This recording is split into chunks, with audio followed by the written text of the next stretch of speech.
कि जो शास्त्रज्ञ हैं, शास्त्र को जानने वाले हैं, पुराणज्ञ हैं, पुराण को भी जानने वाले हैं, वो भी आत्मा को नहीं जानते।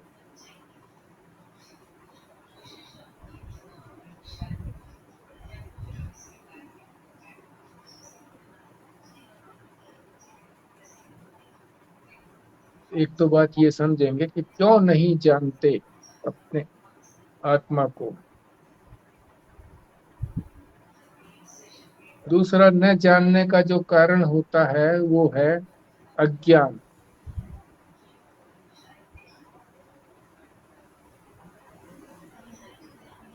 अज्ञान किसको कहते हैं?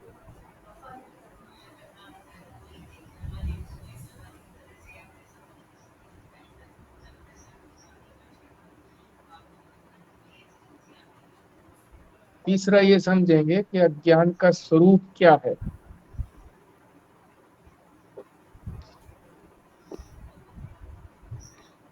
तो स्वरूप के अंदर काफी विस्तार है इसका।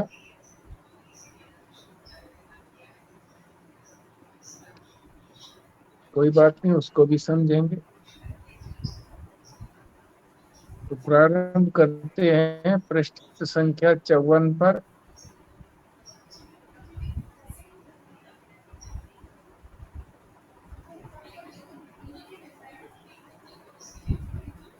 वो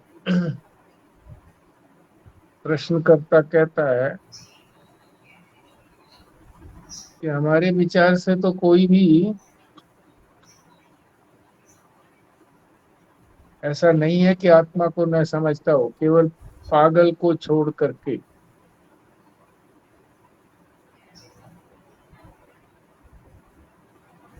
तो सिद्धांती कहता है कि ऐसा नहीं है,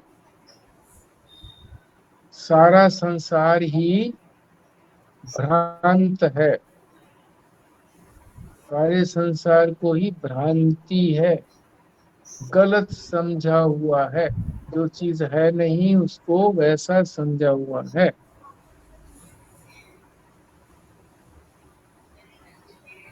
ये संसार क्षणभंगुर है।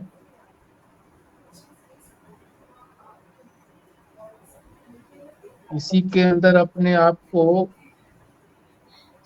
अभिमान किए रहना कि मैं ये हूँ, मैं ये हूँ, मैं ये हूँ, ब्राह्मण हूँ, क्षत्रिय हूँ, वैश्य हूँ, शूद्र हूँ।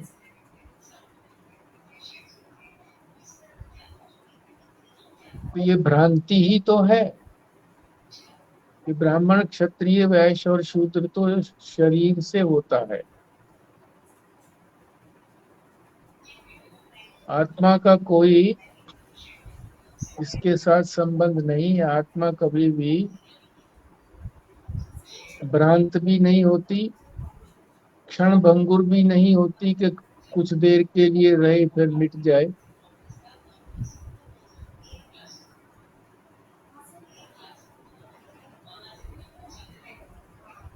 और इस देह को आत्मा नहीं समझा जाता। जो अपनी वास्तविक आत्मा है उसी को ही आत्मा समझा जाता है। पर ऐसा चाहे कोई शास्त्र का ज्ञाता हो, शास्त्रज्ञ हो, या पुराण का ज्ञाता, पुराणज्ञ हो,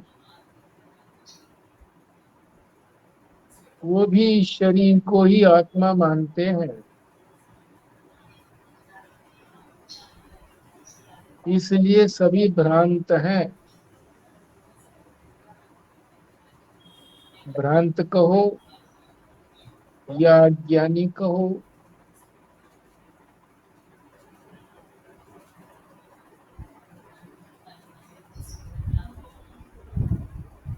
और फिर अज्ञानी को ही बताते हैं सिद्धांती, अज्ञानी को ही, कि अज्ञानी जो है वो अपने आप को कर्ता भोक्ता सीमित यानी परिच्छिन्न, लोक लोकांतरगामी कि दूसरे लोकों में जाने वाला, इसी लोक में दोबारा से फिर आने वाला,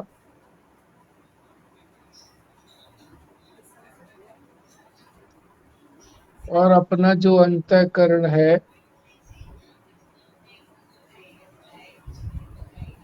उसके अंदर जो प्रतिबिंब पड़ता है, जिसको चिदाभास कहा जाता है, उसी को ही अपना स्वरूप समझ लेता है। कौन? अज्ञानी। उसी को जीवात्मा कहते हैं। जीव लग गया ना साथ में, इसलिए वो आत्मा को नहीं जानते हैं।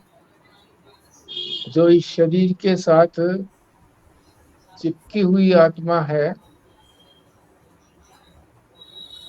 मिली जुली हुई आत्मा है, उसी को अपना मैं जानते हैं।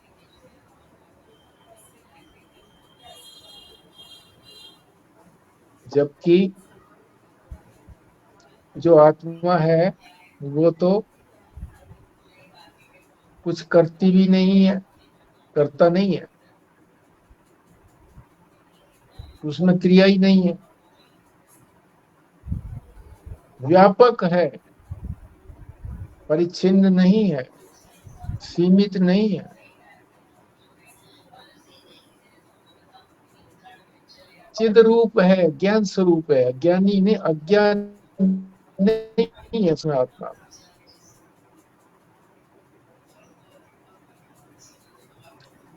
इसलिए सभी लोग जो हैं वो ये जो स्वरूप बताया है आत्मा का, ये है पारमार्थिक स्वरूप, जो कभी नहीं बदलता, तीनों कालों में नहीं बदलता। इसको नहीं जान करके अपने शरीर को ही, जीवात्मा को ही आत्मा जानते।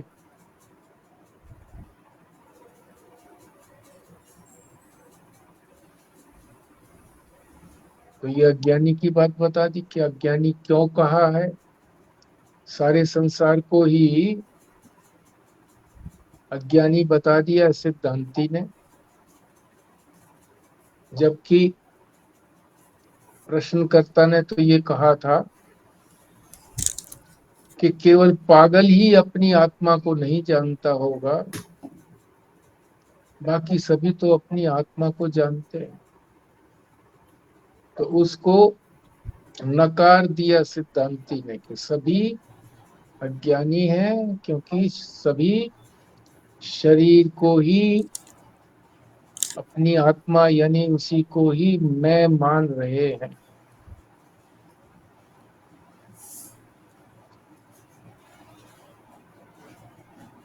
अभी तक हमने क्या किया है, समझा है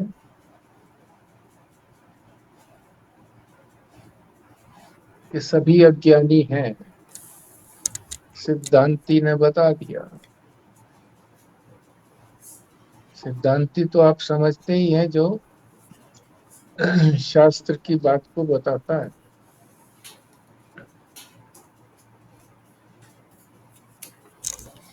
दूसरी बात जो हम इसमें समझेंगे, तो इसका मतलब क्या हुआ कि प्रश्नकर्ता कहेगा कि सभी अज्ञानी हैं, तो ये अज्ञान आया कहाँ से, कैसे आया? ये बहुत महत्वपूर्ण प्रश्न है कि केवल, कौन सा पेज है? अब तो मैं 55 पर पहुंच गया हूँ। 54 के 2 पैराग्राफ नीचे के, उसका मैं अर्थ बता चुका हूँ कि सभी लोग अज्ञानी हैं। कैसे अज्ञानी हैं ये सिद्धांती ने बता दिया, जबकि प्रश्नकर्ता तो कहता था कि जो पागल है उसी को नहीं पता अपनी आत्मा का, बाकी तो सबको पता है। उसको नकार दिया सिद्धांती ने कि सभी लोग जो है उस चिदाभास को ही, अब यहाँ पहुंच गए 55 पे, चिदाभास ऊपर, चिदाभास को ही अपनी आत्मा मानते हैं, जो कि प्रतिबिंब है। प्रतिबिंब तो बिंब नहीं होता। बिंब का मतलब जैसे हम शीशे के सामने खड़े हैं तो हमारा सिर जो है वो हमारे गर्दन पर है, मगर उसका प्रतिबिंब जो है वो शीशे में भी दिखता है। शीशे में जो दिखता है भी ऐसा ही लगता है कि वही है, उसी को ही, प्रतिबिंब को ही जो कोई अपना मान लेता है उसी को कहते हैं अज्ञानी। क्योंकि वो प्रतिबिंब तो चिद का आभास है, चेतन का आभास है, परछाई है चेतन की।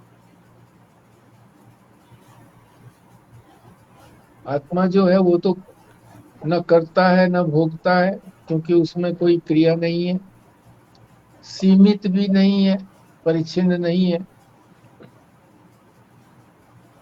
व्यापक है, चिद रूप है, अज्ञानी नहीं हो सकती, चेतन रूप है। ऐसी आत्मा को ही पारमार्थिक आत्मा कहते हैं। ये हो चुका है। इसलिए विनती है कि प्रारंभ में ही अगर आप जुड़े तो उपयुक्त रहेगा। आगे जब ये प्रश्न आया, प्रश्नकर्ता ने किया कि अज्ञान आया कैसे है, कहां से आया, तो आप सभी के मन में ये प्रश्न आया होगा कि आया कहां से, ये पता तो लगे कहां से आया।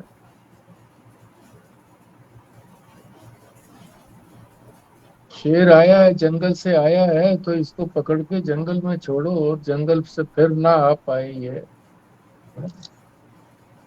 कोई प्रबंध करो। तो ये कह रहे हैं कि वेदों में, शास्त्रों में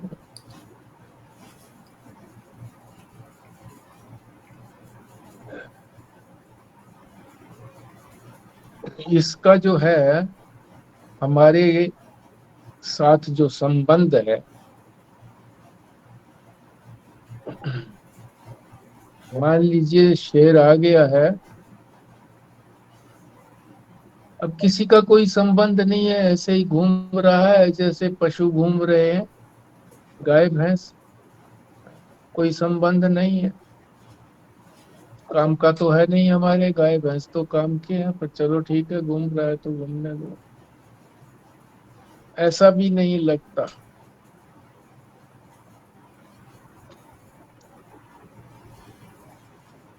कि ये कब आया, कैसे आया, प्रश्न आया था ना, अज्ञान कैसे आया, कैसे कहां से आया। संसार की चीजों को तो बता सकते हैं कि वहां से आया, जैसे शेर का बता दिया। अब इसको कैसे बताएंगे कहां से आया, कैसे आया। तो शास्त्र ही बताता है इसको। अज्ञान जो है अनादि है। आदि का मतलब होता है शुरुआत, आदि। और अनादि का मतलब है जिसका कभी शुरुआत नहीं हुआ, पहले से ही है, उसको कहते हैं अनादि।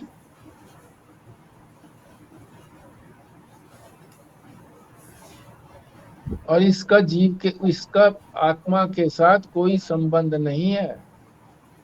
आत्मा के साथ संबंध भी कोई नहीं है, अनादि है। अनादि रूप से ये चिपक गया हमारे आकर, अज्ञान। क्योंकि पिछले जन्म में भी अज्ञानी थे हम, उससे पिछले जन्म में भी, उससे पिछले जन्म में भी, पता नहीं कितने जन्म हमारे हुए हैं, तो हम अज्ञानी ही थे। क्या सबूत है हम अज्ञानी थे? अज्ञानी का ही जन्म होता है, तो हमारा जन्म हो गया, इसका मतलब पीछे तक हम अज्ञानी थे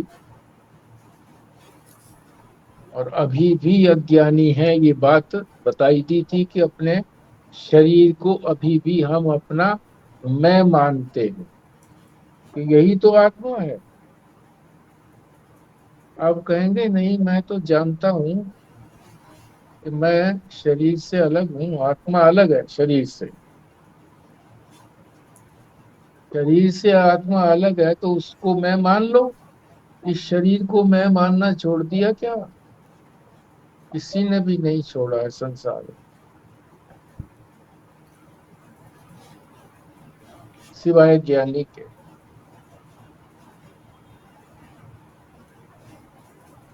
आया कैसे, ये सवाल चल रहा था।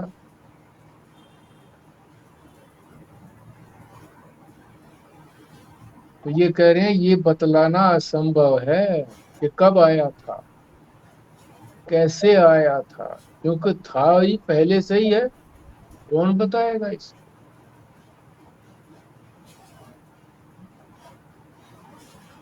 जिसका भी जन्म हुआ है वो अज्ञानी ही रहा है अभी तक, अब भी अज्ञानी है। हाँ, अब प्रयत्न करके, कोई ज्ञान प्राप्त करके इस अज्ञान को दूर कर सकता है और फिर उसका अगला जन्म नहीं होगा।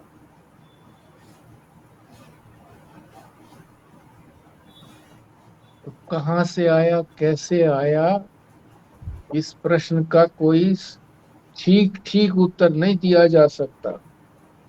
कल्पना से कुछ भी उत्तर दे दो,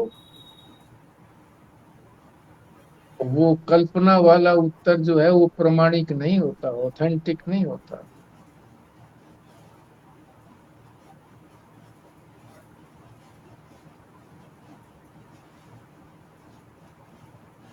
तो इसके लिए इस पैराग्राफ में एक शब्द दिया हुआ है,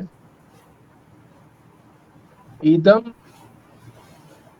इत्थम तया। इदम इत्थम तया। इदम माने ये, कौन? अज्ञान। इत्थम, यहाँ पर कैसे आया? ये शब्द दिया, इदम इत्थम तया, इदम इत्थम रूप से।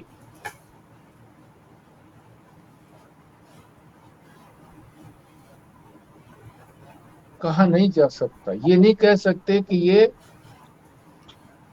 कब आया और कैसे आया, निश्चित रूप से नहीं कह सकते। इसको कहते हैं इदम इत्थम तया।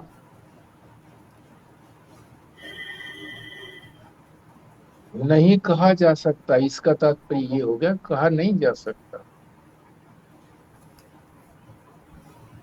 क्या मतलब? हमारे में कहने की ताकत नहीं है? किसमें? शास्त्रज्ञों में। जो ज्ञानी है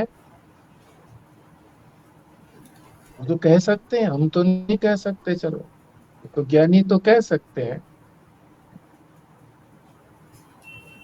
उसके लिए फिर बताया है दूसरा शब्द, अनिर्वचनीय। वचन, वचन कहते हैं बोलना, निर्वचन बोलना। और अनिर्वचनीय उलट हो गया कि इसको शब्दों में नहीं कहा जा सकता। शब्दों में,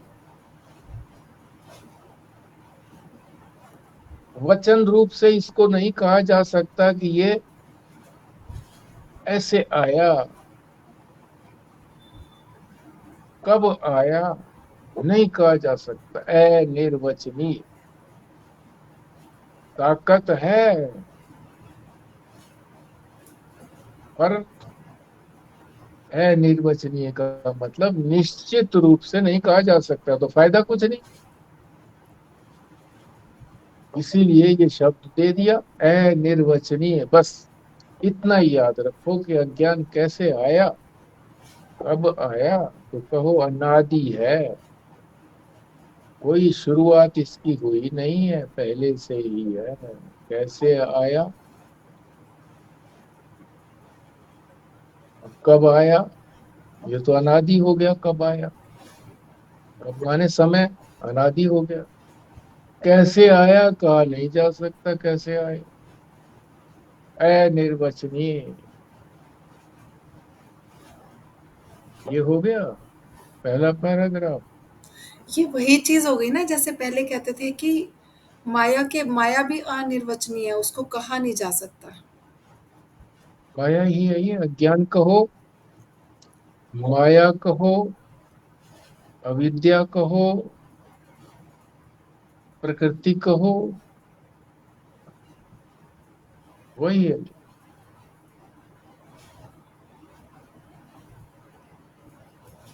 जो जहाँ शब्द उपयुक्त लगता है वो कह दिया जाता है।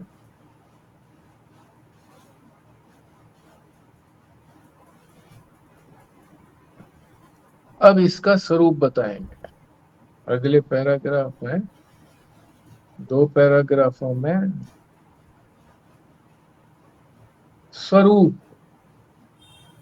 रूप आप जानते हैं, एक तो होता है रूप। रूप तो बदलते रहते हैं, रूप कहो आकार कहो, बदलते रहते हैं।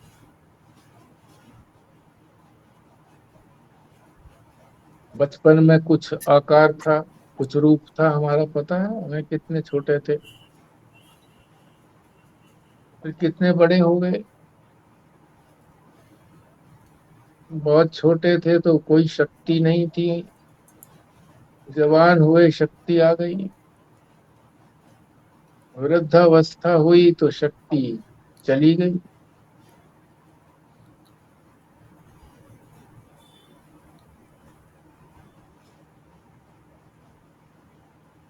इसको कहा है रूप, स्वरूप नहीं कहा।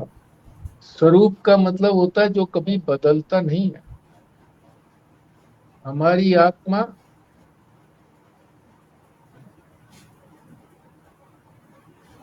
है तो वो भी अनादि,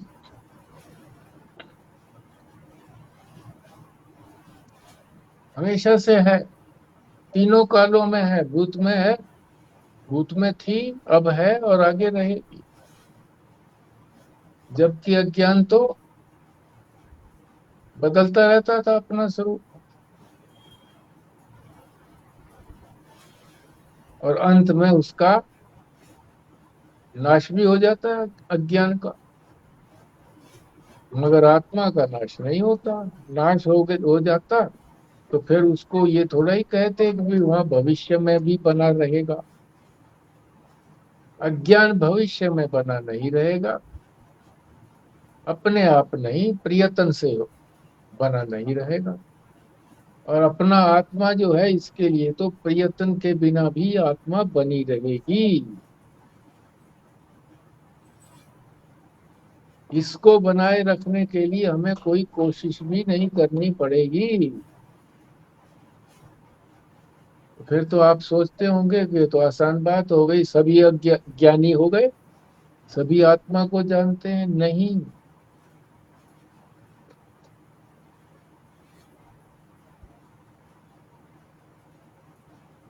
ये तो आत्मा का स्वरूप बताया है। हम उस बात को जानते थोड़ा ही हैं कि ये कभी बदलती नहीं है, और मैं कभी बदलता नहीं हूं। अगर मैंने आत्मा को अपना मैं मान लिया होता कि मैं तो आत्मा हूं, शरीर नहीं हूं, तो शरीर बदला करे, शरीर जो है रोगी हो जाए, कोई बात नहीं, अपने को क्या, मैं तो आत्मा हूँ। शरीर मरे जिए, मैं तो आत्मा हूँ। मैं आत्मा हूँ, इस बात को हमने जाना कहाँ है कि मैं तो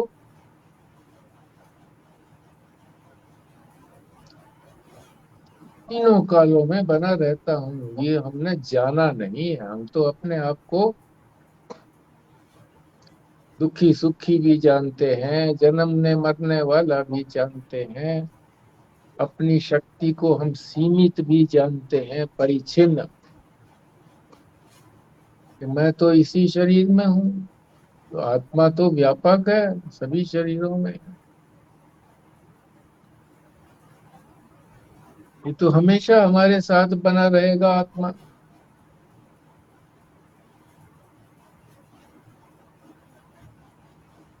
और जीवात्मा की बात यह है, जीवात्मा यानी जब हम शरीर को अपना मैं मान लेते हैं कि मैं शरीर ही हूँ, उसको जीवात्मा कहते हैं। वो तो बना ही रहेगा, फिर मुक्ति कभी होएगी नहीं। और शास्त्र कहते हैं कि मुक्ति हो जाएगी, प्रयत्न से हो जाएगी।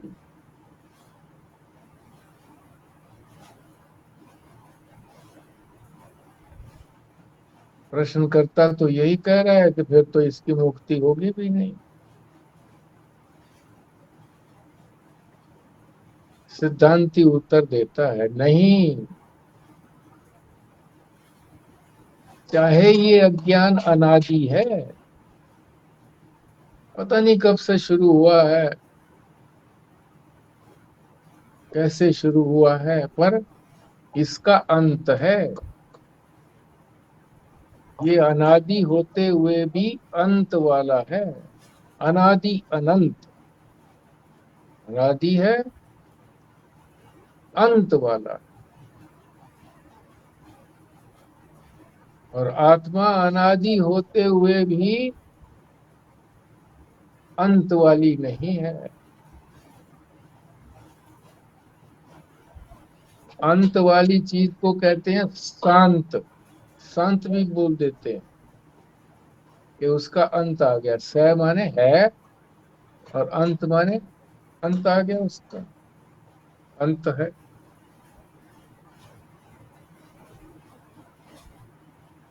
तो शास्त्र यही बताता है, सिद्धांत यही बताता है कि कुछ चीजें ऐसी हैं जो अनादि हैं और अनंत काल तक बनी रहेंगी। अनादि अनंत, अनंत नहीं बल्कि अनादि।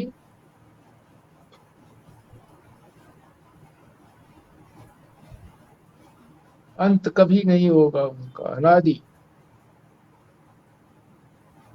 अंतहीन, कि उनका अंत भी नहीं होगा। और कुछ चीजें ऐसी हैं जो है तो अनादि, पर उनका अंत संभव है। अपने आप नहीं होगा, संभव है, पॉसिबिलिटी है, प्रयत्न से।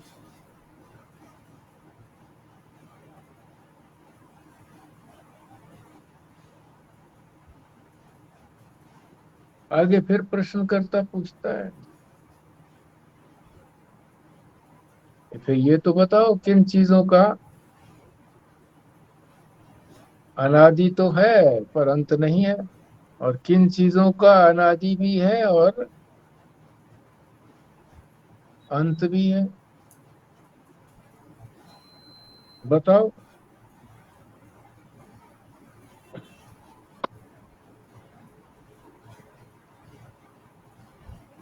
फिर उत्तर देता है सिद्धांती,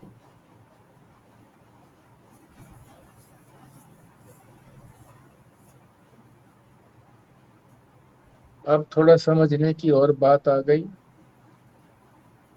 शब्दों को समझना है। एक शब्द है प्राग भाव। प्राग भाव सबसे नीचे वाली पंक्ति में है, प्राग भाव।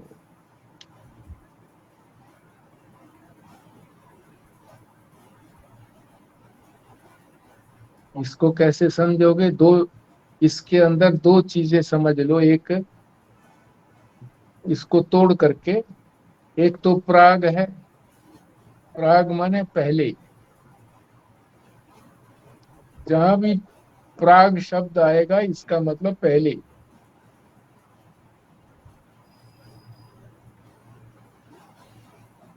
हमारी जो संस्कृति थी,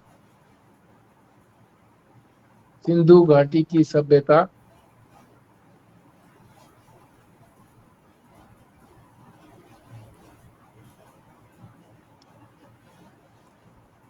उसको कहते हैं प्रागकालीन सभ्यता।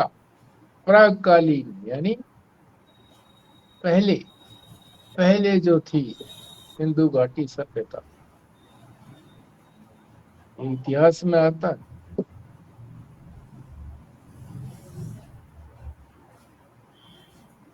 तो प्राग का अर्थ हो गया पहले। दूसरा, इसके अंदर अभाव समझ लो, ये भाव नहीं है, अभाव। एक डंडा इसके ऊपर लगा सकते हो प्राग के आगे। ये ऐसा तो नहीं कि ये जो क है ये एक्चुअली प्राक है, ये शायद प्राक प्लस अभाव, तो वो क और वो मिलके फिर हाँ क बनता है। प्राक के नीचे जो आधा वो आ जाता है ना, ऐसे हलंत सा आता है, ये वो नहीं है प्राक प्लस हाँ अभाव। हाँ, ठीक है, प्राक बोलते हैं इसे, प्राक अभाव। प्राक अभाव भी बोलते हैं, समझाने के लिए प्राग बोल देते हैं। प्राक अभाव। दूसरे का अर्थ हो गया अभाव। अभाव का मतलब किसी चीज का न होना।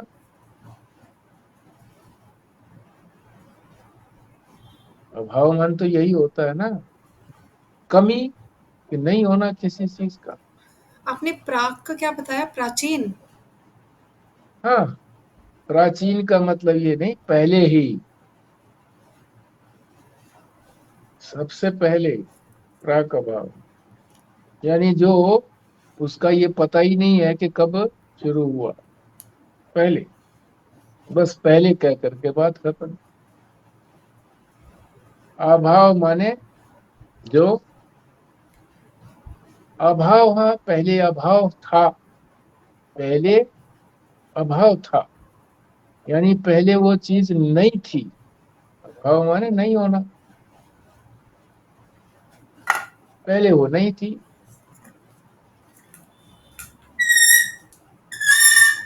आदमी गरीब होता है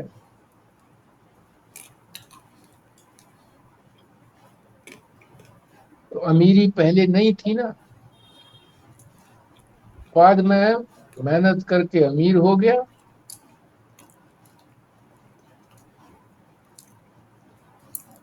पहले जो चीज हो उसको प्राग, और फिर बाद में वो ना रहे उसको कहते हैं अभाव। प्राग अभाव, पहले से ही अभाव है उसका, बाद की बात नहीं है, पहले से ही अभाव है। प्राग भाव, पहले था ही नहीं। ऐसी कोई चीज होती है प्राग अभाव, तो उसका कोई अंत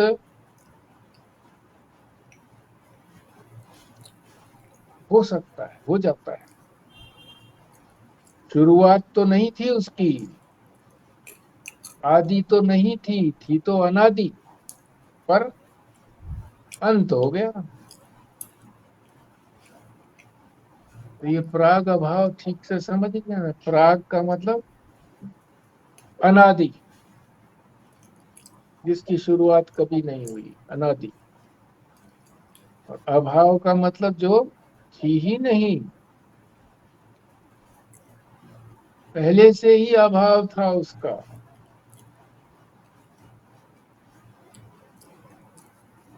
यानी वो चीज थी ही नहीं, और बाद में उसका अंत हो गया। तो प्राग अभाव का तो तात्पर्य हो गया कि वो पहले से ही उसका अभाव है। प्राग भाव का उसकी कोई शुरुआत नहीं है कि कब से अभाव हुआ इसका, कोई नहीं कह सकता, शुरुआत नहीं है उसकी, परंतु उसका अंत होता है। एक चीज तो ऐसी हो गई कि जो प्राग अभाव तो है, प्राग अभाव तो है, पर उसका अंत होता है। ये समझिए आप। प्राग अभाव का अर्थ जो पहले से है नहीं, पर अब उसका अंत हो गया, कि अब अभाव नहीं रहा, यानी अब वो चीज आ गई। अभाव का मतलब तो यही हो गया ना, कि अब अभाव, पहले अभाव नहीं था, अब उस अभाव का अंत हो गया। तो प्राग अभाव माने जिसका पहले से अभाव था, अनादि थी, उसका अंत हो गया, अनादि अंत। प्राग भाव का मतलब अनादि अंत। क्या हम ये कह सकते हैं कि वो पहले तो नहीं थी, पर अब उसका अंत हो गया, मतलब अब वो है? ऐसी कौन सी चीज़ है जो पहले नहीं थी और अब है?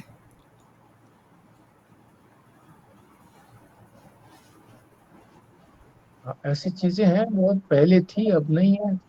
नहीं, सारी चीजें आप संसार नहीं, नहीं, की। पहले आप तो ये कह रहे हो ना कि पहले नहीं थी, हाँ, पर अब है वो। उसका आदि नहीं था, शुरुआत नहीं थी, पर अब तो शुरुआत हो गई ना, जब चीज कोई आ गई तो शुरुआत हो गई। शुरुआत नहीं थी या फिर वो चीज़ ही नहीं थी? चीज नहीं थी पहले, तो शुरुआत भी नहीं थी उसकी। अब शुरुआत हो गई तो अंत हो गया।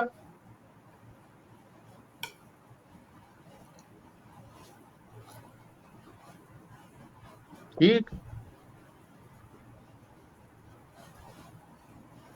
दूसरे शब्द को और समझ लो, प्रध्वंस अभाव, वो था प्राग अभाव,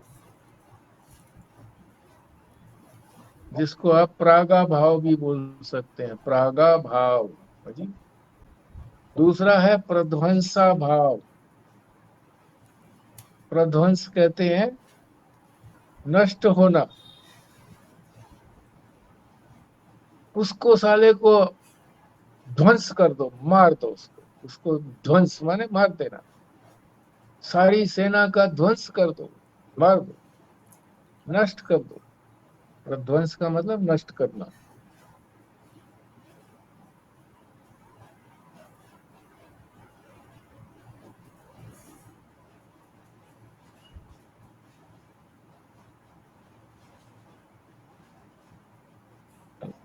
प्रध्वंसा भाव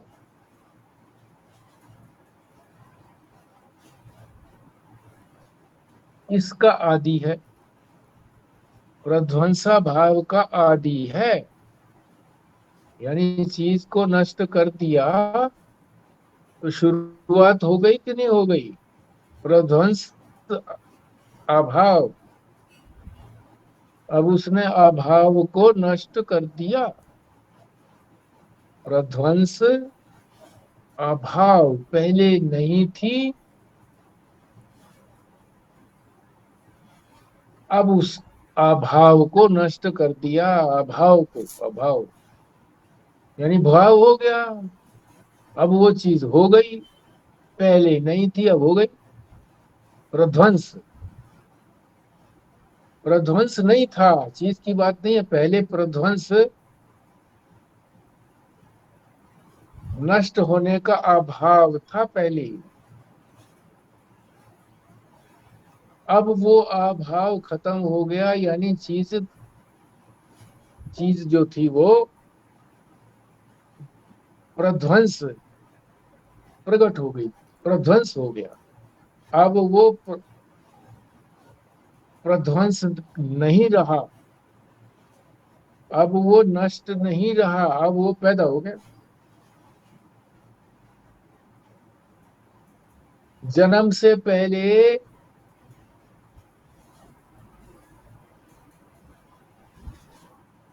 हमारा प्रध्वंस अभाव था। प्रध्वंस अभाव, प्रध्वंस अभाव का मतलब अब नष्ट होने का अभाव था। नष्ट किस चीज को करेंगे जब वो ठीक थी ही नहीं वहां पे चीज? तो प्रध्वंस अभाव था वहां पर, जन्म से पहले। है ही नहीं, हम तो नष्ट किसको करेंगे? प्रध्वंस था, प्रध्वंस का अभाव था, नष्ट नहीं हुई थी, नष्ट होने का अभाव था, नष्ट नहीं हुई थी, नहीं तो नष्ट का जन्म हुआ ही नहीं है। जिसका जन्म होगा उसी का तो प्रध्वंसा भाव नष्ट होगा। तो इसकी शुरुआत तो है, प्रध्वंस होने की शुरुआत तो है, कि प्रध्वंस अभाव है, अभी प्रध्वंस का अभाव है। पर अब उस प्रध्वंस का अंत नहीं होगा, प्रध्वंस का अंत नहीं होता है, क्योंकि अब वो प्रध्वंस का जो अभाव था,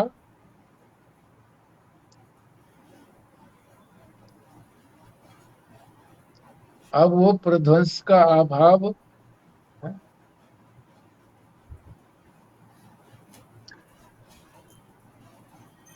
अंत तो नहीं हुआ है, प्रध्वंस हो गया ना, वो प्रध्वंस तो हो गया ना, हुआ है प्रध्वंस अभाव, प्रध्वंसा भाव नष्ट नहीं होता। क्या हम शॉर्ट में इसको ऐसे कह सकते हैं कि कुछ चीज़ें हैं जो पहले नहीं थी पर अब है, कुछ और चीज़ें हैं जो पहले थी और अब नहीं है।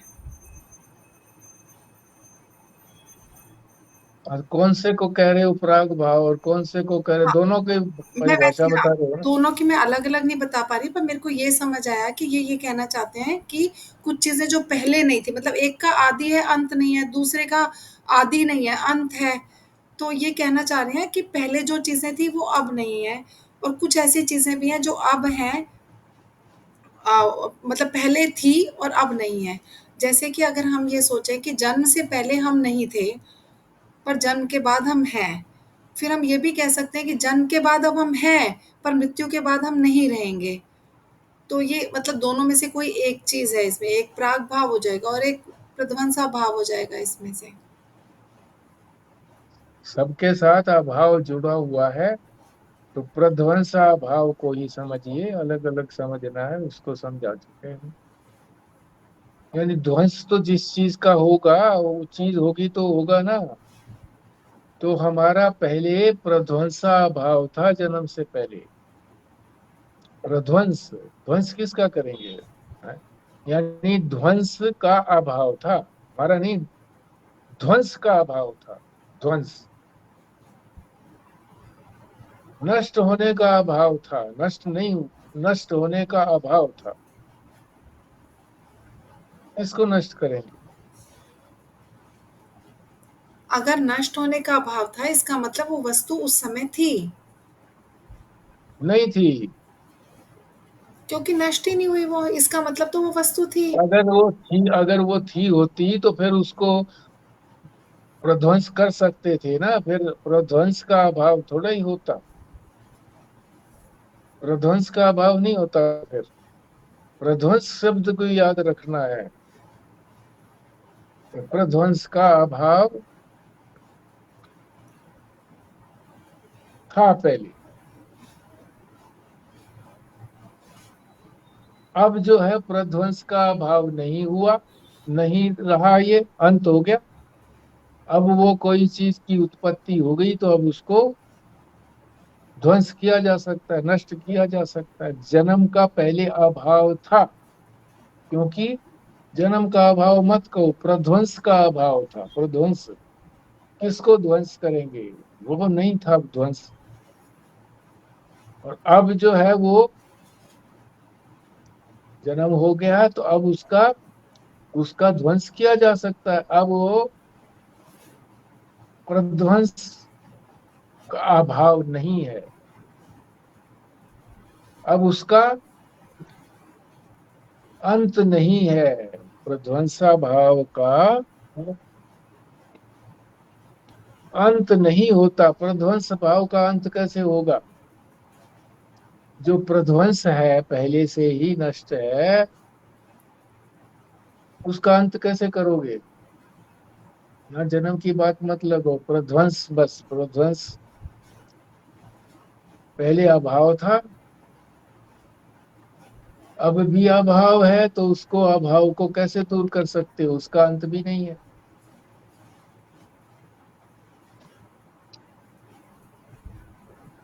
आदि तो था, प्रध्वंस का आदि तो था कि प्रध्वंस नहीं किया जा सकता। अभाव था, किसको करेंगे? अब वो प्रध्वंस का अभाव, कोई चीज पैदा ही नहीं हुई तो उसको कैसे दूर करोगे? तो अंत कैसे करोगे?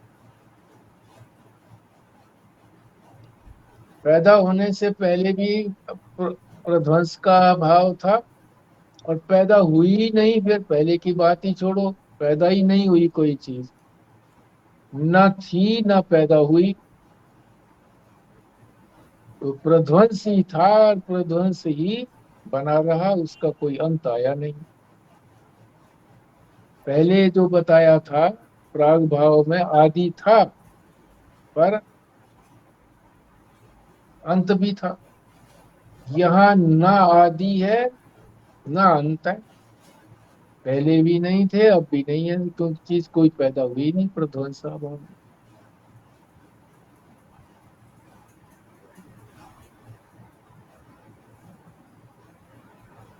तो प्राग भाव को अनादि और शांत कहा है, ये अंत हो गया। मिट्टी के टुकड़ों में जब तक घड़ा नहीं बन जाता, तभी तक घट के प्राग भाव की स्थिति है, कि घड़ा बना नहीं है, मिट्टी मिट्टी पड़ी है, तो प्राग भाव। जब घड़ा तैयार हो जाता है तो घट का अभाव भी खत्म हो गया, घट अब सामने आ गया, तो अभाव नहीं रहा ना।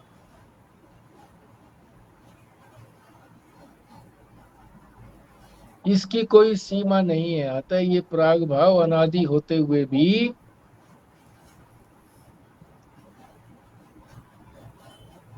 शांत है।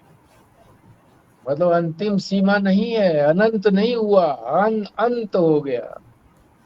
शांत का मतलब? स अंत, अंत के साथ। स माने साथ।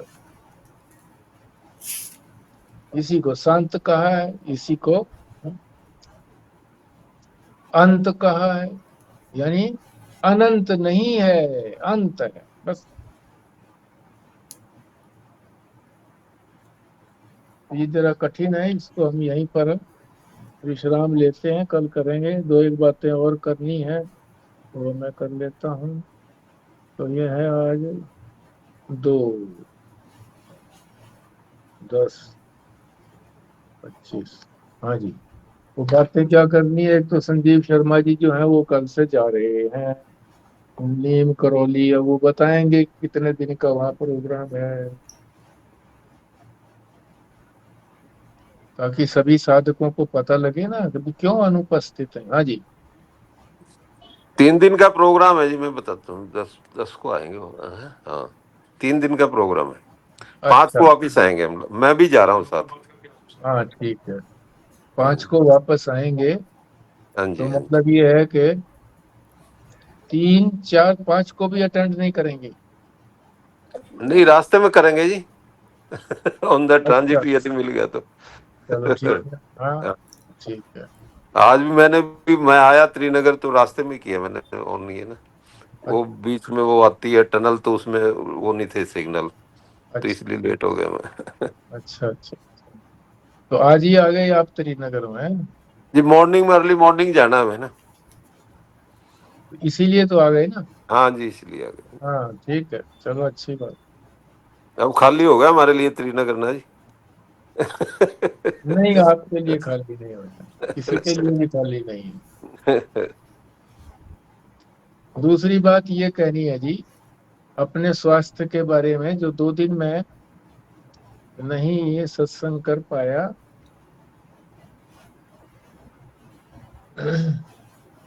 तो मेरा सिर घूमता था,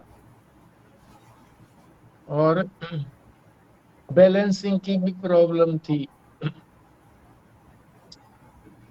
तो बैलेंसिंग की प्रॉब्लम जो है वो सर्वाइकल की वजह से, ऐसा सोच करके न्यूरोलॉजिस्ट को, जो नसों के जानकार हैं, उसको यहाँ पर दिखाया था। उसने कुछ दवाइयां दे दी थी, 4 दवाइयां, पर एक दवाई जो थी वो 6 दिन तक खाने के बाद भी, मतलब उस एक दवाई से तो सारा दिन मुर्दे की तरह से पड़ा रहता था। चक्कर तो शायद कम हुए होंगे, ना हुए होंगे, पर पड़ा ही रहता था, तो चक्कर का भी पता क्या लगे बैलेंसिंग का। उसको बंद कर दिया। फिर मेरे अपने मन में ही आया कि ये कई बार खून में जो है हमारे सोडियम की कमी हो जाती है,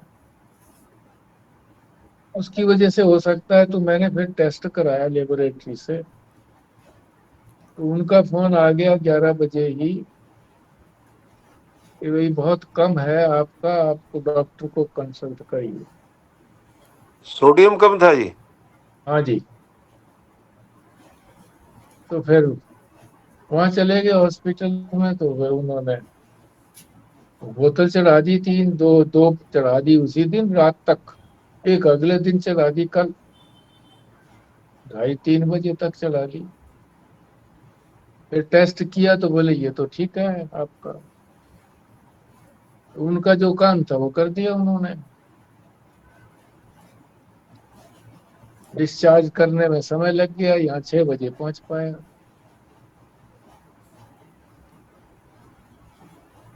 चक्कर अभी भी बने हुए हैं।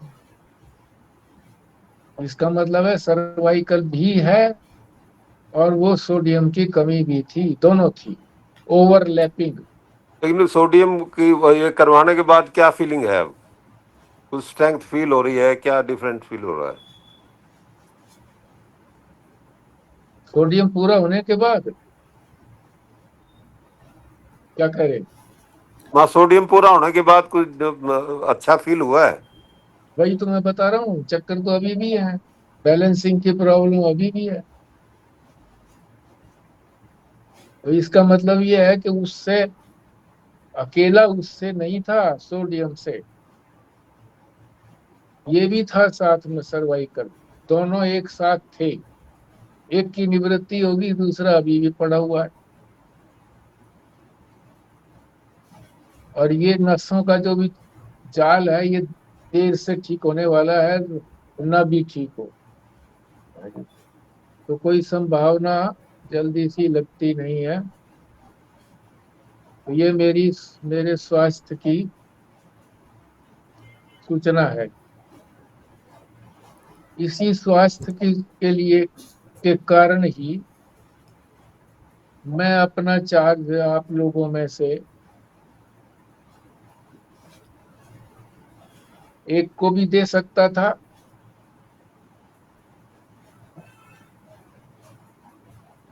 पर किन्हीं 2 को देना इसलिए मैंने अच्छा समझा है कि एक के पास समय नहीं हो तो दूसरा उसको कर ले। मैं अपना चार्ज हैंड ओवर करना चाहता हूँ 2 को।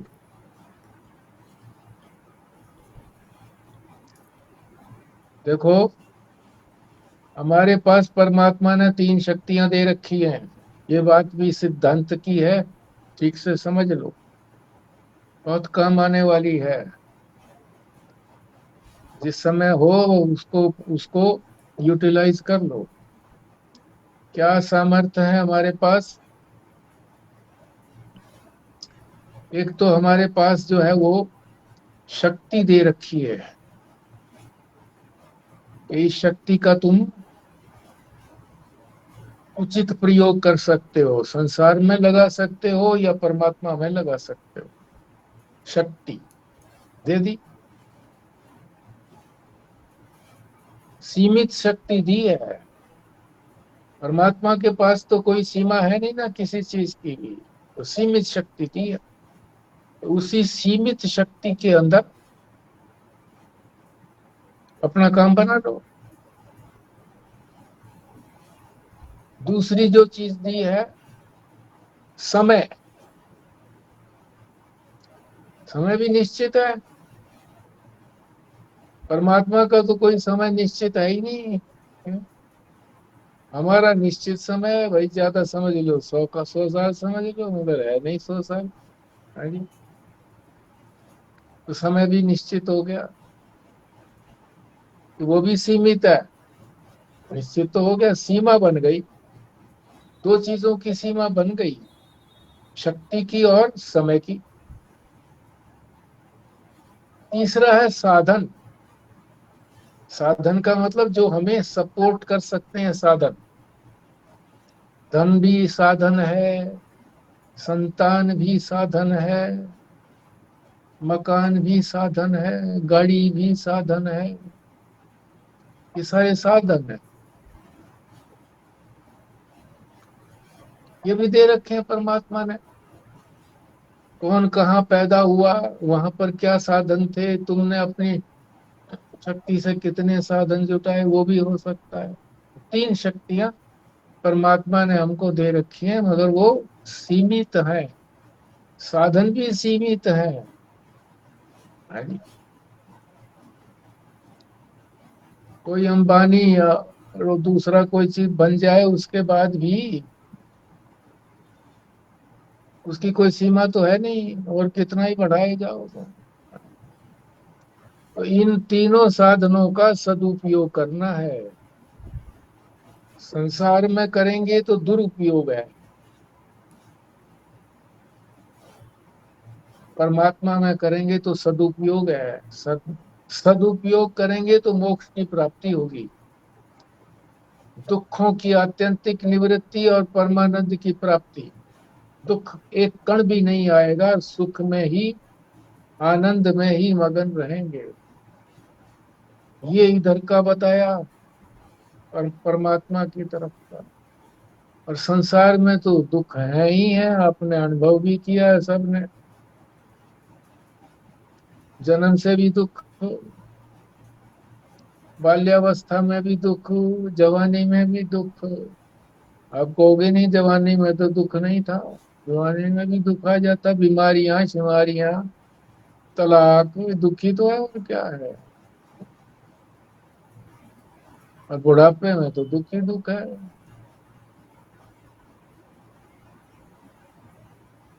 अब सदुपयोग करना है इसका। अब मेरे में समय तो है मेरे पास, जितना भी दे रखा परमात्मा ने, समय तो दे ही दिया ना।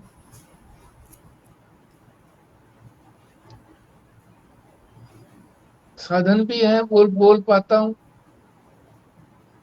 चलना फिरना ना सही कोई बात नहीं, बोल तो पाता हूँ। ज्ञान ही तो करना है, जानना ही तो है परमात्मा को, मगर शक्ति नहीं है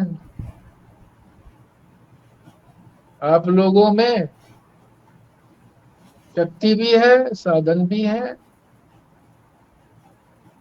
और मैं कल्पना करता हूं कि समय नहीं है, किसी के पास भी समय नहीं।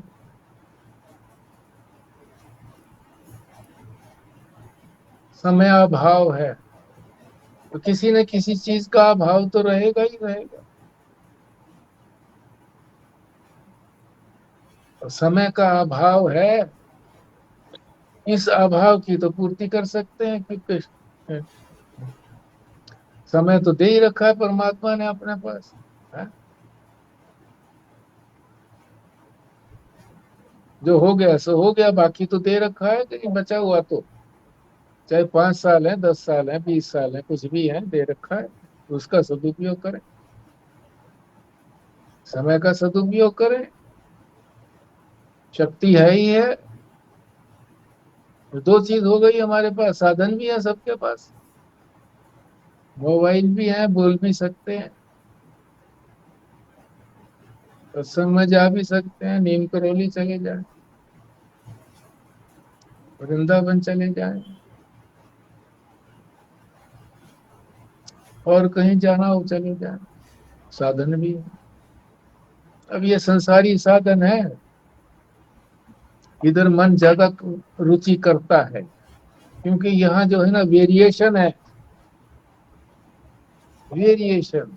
कभी वृंदावन, कभी निर्गुण प्रेम करोले, कहीं कहीं और वेरिएशन है। और यहाँ वेरिएशन है नहीं, परमात्मा में तो स्वरूप को जानना, कोई वेरिएशन है नहीं। हम लोग पसंद करते हैं फोटो बदलते रहें, घटनाएं बदलती रहें, टीवी देखें, एक ही चीज को अगर कोई दिखाए जाए तो कोई नहीं देखेगा। घटनाएं बदलती रहती हैं, इसी को तो कहानी कहते हैं। गायन में भी इसी तरह से है, स्वर ऊपर नीचे होता है, शब्दावली अलग अलग होती है तो सबको अच्छा लगता है। और राग कोई गाए जो रागी है बोर हो जाते हैं, अरे क्या लगा रखा है। तो ये थोड़ा सा ये लगता है, मगर आकर्षण इसमें बहुत है। भविष्य में आकर्षण है कि हमेशा आनंद में रहोगे। यहाँ अभी अभी तो लगता है संसार में आकर्षण है, पर अंत क्या होगा? वही जन्म मरण दोबारा से, फिर वही दुखों का।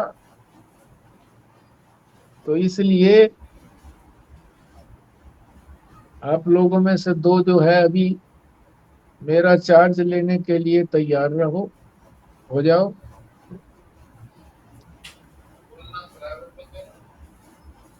बीच में कोई स्पष्टीकरण हो पूछ लिया, मैं बता दिया, या मुझे लगा कि ये ठीक नहीं स्पष्टीकरण हुआ है तो मैं बता दूंगा अपने आप ही।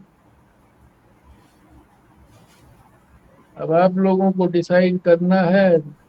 एक तो मैं स्वस्तिका को ठीक समझता हूँ, एक संजीव शर्मा जी को। कृष्णा जी भी बहुत पुरानी सत्संगी है वेदांत की। तो ये कार्यभार जो है वो ले लें अपने ऊपर, ये मेरा कथन है। व्यास जी नारायण जी नारायण। नारायण। तो जी आपने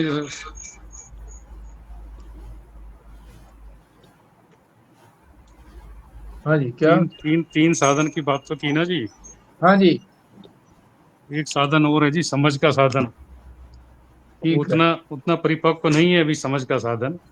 और हम परमात्मा से प्रार्थना करें कि स्वास्थ्य ठीक रहेगा और आपका साथ बना रहेगा हम लोगों के पास। ऐसी तो कोई बात है नहीं, निराशा की कोई बात नहीं है अभी। और बाकी देखो जो प्रभु की इच्छा, जैसे आप जो आदेश करेंगे, जिसका जो जो भी भार लेने लायक है करेगा, कर सकेगा, जो भी अपना दायित्व निभा सकेंगे पूरी कोशिश करेंगे। बाकी देखो, आप रहेंगे अच्छा लगेगा, क्योंकि समझ की उतनी तो समझ नहीं है ना जी अभी। ये समझ तो का अभाव तो है अभी। ये तो विकसित की जा सकती है। जैसे समझ किसी को कम नहीं दे रखी परमात्मा ने, विकसित करनी पड़ती है, समय लगाना पड़ता है, उधर शक्ति लगानी पड़ती है तो विकसित हो जाती है कोई चीज। डॉक्टरी भाषा में कहते हैं डिसयूज एट्रोफी। डॉक्टर खुराना समझते होंगे कि किसी चीज का उपयोग न करो, कम करो तो उसमें शक्ति क्षीण हो जाएगी, बिल्कुल ना करो तो उसमें शक्ति रहेगी ही नहीं। तो इसको विकसित किया जा सकता है समय लगा करके, शक्ति लगा करके। कोई ऐसी किसी में शक्ति कोई जन्म से किसी से नहीं होती है। मैंने कौन सा बोला था, और मैं कौन सा, जो लोग जैसे बोलते हैं बड़े ढंग से बोलते हैं कि आकर्षण बना रहता है, तो नहीं, मैं कौन सा बोल पाता हूँ। जितनी है उसका उपयोग मैं कर ही रहा हूँ, मगर ये पैबंद चला लगाने से काम नहीं बनेगा। जो चद्दर फट गई है, तो स्वामी अभयारण्य जी कहते थे कि अगर उससे सिर ढकोगे तो पैर नंगे, पैर ढकोगे तो सिर नंगा। तो ये क्रम चलता रहे, ये अनुष्ठान जो है ना ये चलता रहे, इसी उद्देश्य से मैंने आप लोगों को ये बात बताई है। मैं भी संजीव भाई की बात को आगे कहना चाहती हूँ कि एक तो जिसके ऊपर हमारी श्रद्धा होती है ना, उसी की बात हम सुन पाते हैं। तो और श्रद्धा बनाने के लिए बहुत समय लगता है किसी के अंदर, और उसके लिए बहुत जो समझ विकसित करनी पड़ती है, टाइम देना पड़ता है, और आपने तो खुद ही बता दिया कि सबके पास टाइम का अभाव है। तो थोड़ी मुश्किल बात है, अभी जैसे चल रहा है वैसे ही चले तो ज्यादा ठीक है। बीच बीच अभी में आपने आपके अगर अभी स्वास्थ्य की अभी थोड़ी बहुत कुछ ऐसा कंसर्न है तो थोड़ा समय लगेगा, ठीक हो जाएगा। इतने आप लगा सकते हो ड्यूटी तो भाई पढ़ने के लिए, इसको पढ़ करके उसमें जो जो शब्द समझ में नहीं आए उसका खुलासा बीच में आप कर सकते हो, ताकि आपकी थोड़ी शक्ति थोड़ा कम लगे, शक्ति संचय हो। और जैसे जैसे शक्ति बढ़ेगी शरीर की, और बाकी तो आपने कहा जी मन की शक्ति तो आपकी है ही है बिल्कुल, बोलने की भी ऐसी कोई वो जो समझ है ज्ञान है वो तो है। शरीर की शक्ति का संचय होगा तो फिर दोबारा वैसे ही प्राप्त लाभ हो जाएगा जैसे भी होगा। तो देखो जो चीज जितना समय के लिए आप कहोगे बोलने के लिए कि भी इसको पढ़ें, इसमें कोई शब्द अटकता है नहीं समझ में आता है, उसका खुलासा आप भी कम से कम शब्दों में करेंगे तो ठीक रहेगा करके। नहीं, केवल मात्र पढ़ने से बात नहीं बनेगी। आप पढ़ोगे तो मैं भी जब उसको स्पष्टीकरण दूंगा तो मेरे बिना स्वाध्याय किए हुए मैं भी स्पष्टीकरण नहीं दे पाऊंगा। बिना बिना उसके स्वाध्याय के कहाँ स्पष्टीकरण दे पाऊंगा, मैं कहाँ समझ पाऊंगा उस बात को, मुझे तो समझना पड़ेगा उसी तरह से। तो जो चीज जाने वाली है, स्वास्थ्य की मैंने बात बताई, जाने वाली है, उसके प्रति ये आशा रखे रखो कि भाई ये नहीं बनी रहेगी, ये दुराशा है, दुराशा। तो इस दुराशा को बनाए मत रखो। अपने में शक्ति संचित करो, शक्ति तो है ही, समझने की शक्ति अपने अंदर संचित करो, बढ़ाओ, बढ़ जाए। जो चीज प्रयोग करेंगे तो बढ़ जाएगी। हम लेफ्ट हैंड का प्रयोग नहीं करते हैं तो इसमें शक्ति कम है, फिर भी प्रयोग तो करते हैं। अगर बिल्कुल ना प्रयोग करें, ये गया, हाथ गया, बिल्कुल ना चले फिरे तो पैर गए, सभी अंग इसी तरह से।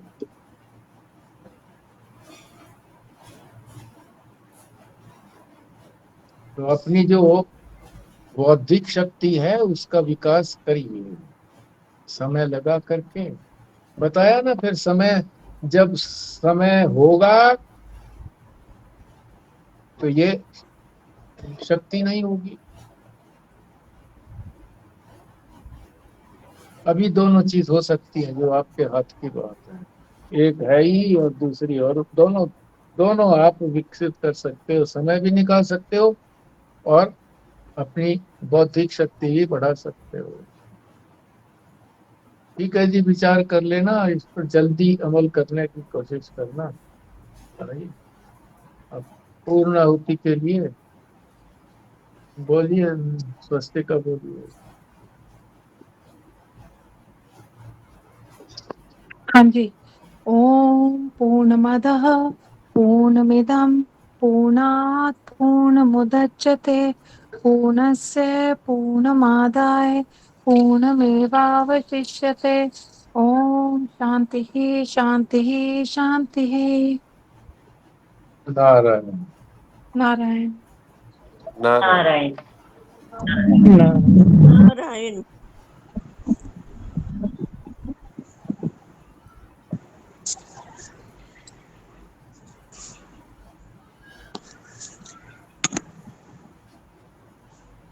कौन है? हाँ कर दी।